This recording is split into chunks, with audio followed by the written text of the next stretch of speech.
Assalamualaikum warahmatullahi wabarakatuh.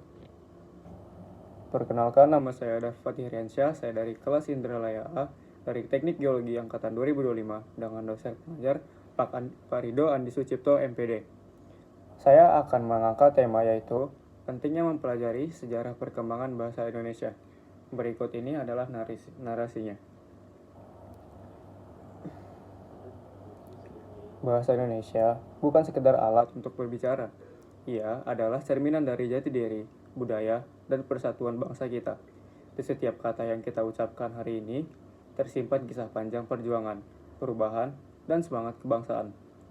Karena itu, mempelajari sejarah perkembangan bahasa Indonesia bukan hanya penting, tetapi juga menjadi bentuk penghargaan terhadap perjuangan para terdahulu yang telah mempersatukan kita melalui satu bahasa. Pada masa sebelum Indonesia merdeka, rakyat di berbagai daerah menggunakan bahasa yang berbeda-beda. Ada bahasa Jawa, Sunda, Bugis, Minangkabau, Batak, dan ratusan bahasa daerah lainnya. Di tengah keragaman itu, muncul satu pertanyaan besar. Bagaimana bangsa yang begitu beragam ini bisa bersatu?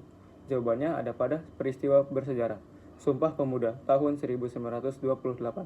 Dalam ikrar itu, para pemuda dari berbagai daerah sepakat menjunjung satu bahasa persatuan, yaitu bahasa Indonesia.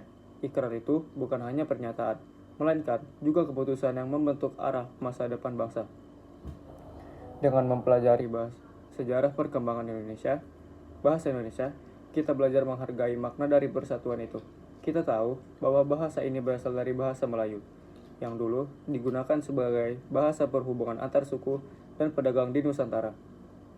Dari situ, bahasa Indonesia berkembang, mengalami penyempurnaan, dan akhirnya diresmikan sebagai bahasa negara setelah kemerdekaan.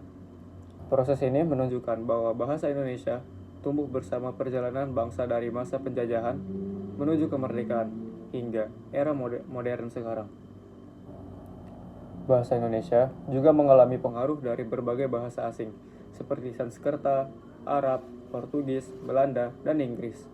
Hal ini membuktikan bahwa bahasa kita terbuka terhadap perkembangan zaman, tanpa kehilangan identitas aslinya.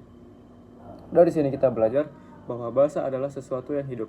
Ia terus berkembang, menyesuaikan diri dengan budaya dan kebutuhan masyarakatnya.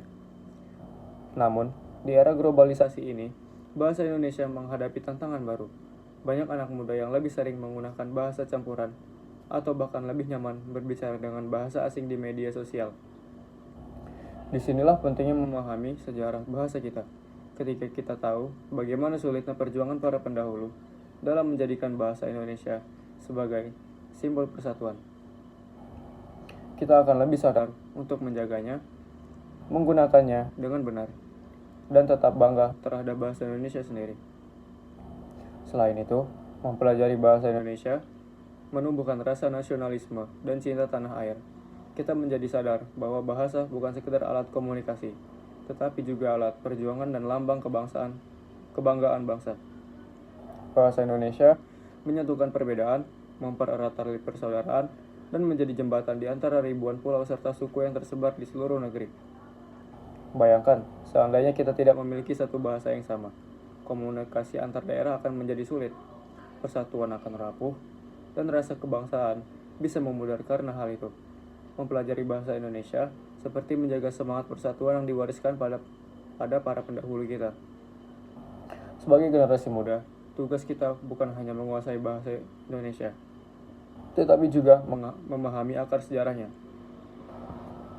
Dengan begitu, kita bisa menjadi generasi yang mampu menjaga kemurnian bahasa, sekaligus mengembangkannya agar tetap relevan di masa depan. Pada akhirnya, bahasa Indonesia adalah milik kita semua, bukan hanya simbol, tetapi juga roh yang menghidupkan bangsa ini. Mari kita cintai, kita gunakan dengan bangga, dan kita jaga dengan sepenuh hati. Karena melalui bahasa, kita mengenal siapa diri kita. Dan melalui sejarahnya, kita tahu bagaimana bangsa ini sendiri berdiri. Baik, terima kasih. Wassalamualaikum warahmatullahi wabarakatuh.